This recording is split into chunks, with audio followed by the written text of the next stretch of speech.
जिले की हलचल। आकाशवाणी लखनऊ से प्रस्तुत है जिले की हलचल। आज सुनिए शामली और अंबेडकर नगर जिलों की हलचल। पहले सुनते हैं शामली जिले की हलचल। आलेख और स्वर है अनुज कुमार का। शामली जिले की धरती को कीटनाशकों के जहर से बचाने के लिए कृषि विभाग ने समेकित कीट प्रबंधन IPM के तहत सोलर लाइट ट्रैप तकनीक की पहल की है। यूरिया और DAP की बढ़ती खपत के बीच यह आधुनिक तकनीक पर्यावरण की रक्षा करेगी और किसानों को फसल के होने वाले 20 से 40% आर्थिक नुकसान से बचाएगी। पादप सुरक्षा वैज्ञानिक डॉक्टर अजय कुमार के अनुसार फसल से 3-4 फीट ऊपर लगने वाला यह लाइट ट्रैप सूर्यास्त के बाद प्रकाशों से कीटों को आकर्षित कर नष्ट कर देगा। इससे अंडों की श्रृंखला टूट जाएगी, जिससे गन्ना टाप, बोरर, सफेद गिडार और धान का तना छेदक जैसे कीट पूरी तरह नष्ट हो जाएंगे। जिला कृषि अधिकारी प्रदीप यादव ने बताया कि पहले चरण में पहले आओ पहले पाओ के आधार पर सभी ब्लॉकों के लिए 250 सोलर लाइट ट्रैप आवंटित किए गए हैं। 635 की कीमत वाले इस उपकरण पर 431 का DBT अनुदान मिलेगा, जिससे किसानों को यह मात्र 204 में उपलब्ध होगा। इसके लिए किसानों को ऑनलाइन पंजीकरण कराना होगा। शामली जिले में उर्वरकों की पर्याप्त उपलब्धता सुनिश्चित करते हुए सहकारिता, गन्ना और इफको की सभी संस्थाओं पर CCTV कैमरे लगाने की कवायद शुरू कर दी गई है। किसानों को जोत के अनुसार संतुलित खाद की पर्याप्त उपलब्धता, उर्वरकों की कालाबाजारी पर अंकुश लगाने, अभद्रता और बेवजह हंगामे पर अंकुश को यह कदम उठाया गया है। जिलाधिकारी आलोक यादव के निर्देश पर जिले के सभी प्रमुख उर्वरक वितरण केंद्रों को सर्विलांस के दायरे में लाया जा रहा है। इसके तहत सहकारिता विभाग की 43 संस्थाओं, 36 सहकारी समितियों व उनके 7 उपकेंद्रों, गन्ना विभाग के 18 केंद्रों और इफको के 4 केंद्रों पर CCTV स्थापित किए जाएंगे। इन कैमरों के जरिए खाद के स्टॉक, लोडिंग और वितरण की पारदर्शी व्यवस्था सुनिश्चित की जाएगी। जिलाधिकारी ने परिवहन व्यवस्था को सुचारू बनाए रखने के साथ ही AR कोऑपरेटिव और गन्ना अधिकारियों को तहसीलों क्षेत्रों में लगातार मॉनिटरिंग करने की हिदायत दी है। सभी संबंधित विभाग इन कैमरों को अपने कार्यालयों से लिंक कर सीधे कमांड और मॉनिटरिंग करेंगे। जिला कृषि अधिकारी प्रदीप यादव ने बताया कि खरीफ सीजन में किसानों को जोत के आधार पर पर्याप्त व संतुलित खाद मिलेगी। कालाबाजारी, ओवर रेटिंग और हंगामा करने वालों से सख्ती से निपटने के लिए समितियों व बिक्री केंद्रों को CCTV से जोड़ा जा रहा है। स्टॉक की जानकारी भी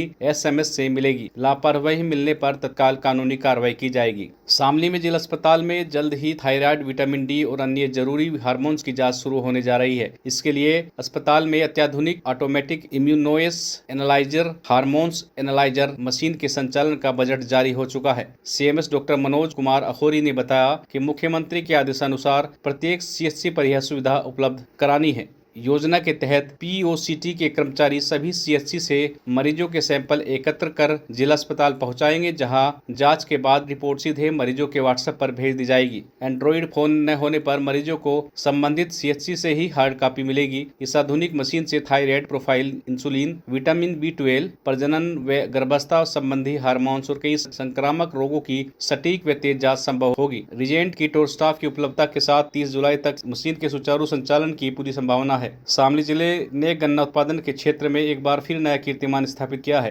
पेराई सत्र 2025-26 के क्रॉप कटिंग परिणामों के आधार पर शामली 969.12 कुंतल प्रति हेक्टेयर की रिकॉर्ड औसत उपज के साथ लगातार 8वीं बार प्रदेश में प्रथम स्थान पर रहा है। जिला गन्ना अधिकारी रणजीत कुशवाहा ने बताया कि यह जिला वर्ष 2018-19 से लगातार शीर्ष पर बना हुआ है, जहां पिछले 8 सत्रों में उत्पादकता ग्राफ बेहतरीन रहा है। इस बार प्रदेशीय रैंकिंग में मुजफ्फरनगर 900.96 कुंतल प्रति हेक्टेयर के साथ दूसरे और मेरठ 825.64 कुंतल के साथ तीसरे स्थान पर रहा है। गन्ना विभाग ने इस ऐतिहासिक उपलब्धि का श्रेय शामली के किसानों की कड़ी मेहनत, लगन और आधुनिक वैज्ञानिक खेती के तरीकों को अपनाने को दिया है। इससे जिले ने गौरव बढ़ाया है। शामली में राष्ट्रीय क्षय रोग उन्मूलन कार्यक्रम के तहत जिले में TB मरीजों की खोज में बड़ी सफलता मिली है। स्वास्थ्य विभाग ने 1 जनवरी से 30 जून तक लक्ष्य से अधिक 1996 मरीजों की पहचान कर 101% की उल्लेखनीय उपलब्धि हासिल की है। जिला क्षय रोग अधिकारी डॉक्टर अथर जमील ने बताया कि 1 अप्रैल 2026 से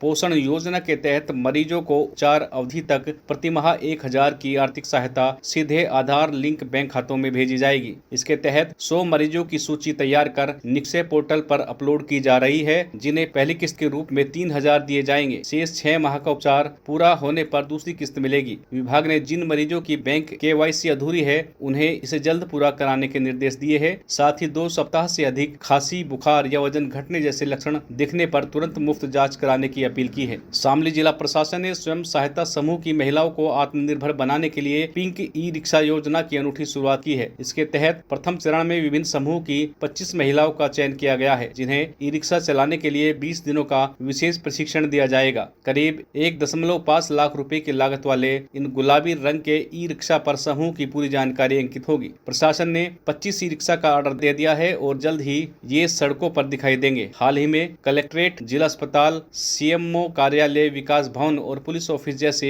प्रमुख सरकारी दफ्तर पूर्वी यमुना नहर पर स्थानांतरित हुए हैं, जिससे वहां लोगों का आना जाना काफी बढ़ गया है। यात्रियों की सहूलियत और महिलाओं के रोजगार को ध्यान में रखते हुए पहले चरण में इन्हें इसी रूट पर चलाया जाएगा। जिलाधिकारी आलोक यादव ने बताया कि यदि यह प्रयोग सफल रहता है तो आगामी चरणों में पिंक ई रिक्शा को पूरे शहर और ग्रामीण क्षेत्रों में भी चलाया जाएगा। शामली जिले की हलचल के बाद आइए सुनते हैं अम्बेडकर नगर जिले की हलचल। आलेख और स्वर है अनुराग चौधरी का।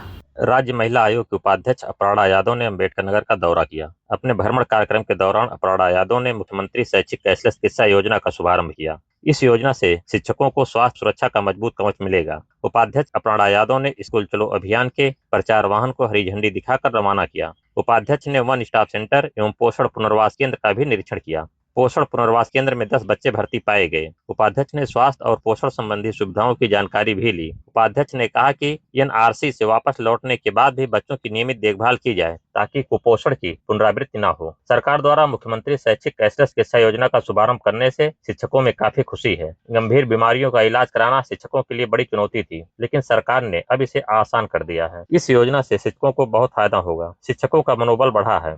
अम्बेडकर नगर में विद्यार्थियों के अभिभावकों के खाते में डीबीटी के माध्यम से यूनिफॉर्म, जूता, मोजा, स्वेटर बैग एवं स्टेशनरी के लिए धनराशि भेज दी गई है। प्रत्येक विद्यार्थी के अभिभावक के खाते में 1200 रुपए भेजा गया है। अम्बेडकर नगर के प्रभारी और प्रदेश सरकार के पंचायती राज मंत्री ओम प्रकाश राजभर जिले के अलग अलग ग्राम पंचायतों में आयोजित जन चौपालों में शामिल हो रहे हैं। श्री राजभर ने कहा कि सरकार की प्राथमिकता आमजन की समस्याओं का त्वरित समाधान एवं अंतिम पंक्ति के व्यक्ति तक योजना का लाभ पहुंचाना है। अम्बेडकर नगर में बाढ़ प्रभावित ग्राम पंचायतों में राहत चौपाल के माध्यम से जन जागरूकता अभियान चलाया जा रहा है। तहसील टांडा के बाढ़ से प्रभावित होने वाले ग्राम पंचायतों में 7 जुलाई से राहत चौपालों का आयोजन किया जा रहा है। चौपाल में आपदा से बचाव एवं राहत उपाय की जानकारी दी जा रही है। यह कार्यक्रम 31 जुलाई तक चलेगा। अम्बेडकर नगर में जिलाधिकारी ईसा प्रिया के निर्देश पर फलदार पौधों का भंडारा आयोजित किया गया। कलेक्ट्रेट में आयोजित इस भंडारे में फरियादियों, अधिवक्ताओं और आम नागरिकों को फलदार पौधे वितरित किए गए। जिलाधिकारी ईसा प्रिया की अध्यक्षता में संचारी रोग नियंत्रण एवं दस्तक अभियान की समीक्षा बैठक की गई। जिलाधिकारी ईसा प्रिया ने फॉगिंग, एंटी लार्वा छिड़काव, स्वच्छता जन जागरूकता एवं गुणवत्तापूर्ण स्वास्थ्य सेवाओं को और बेहतर बनाने का निर्देश दिया।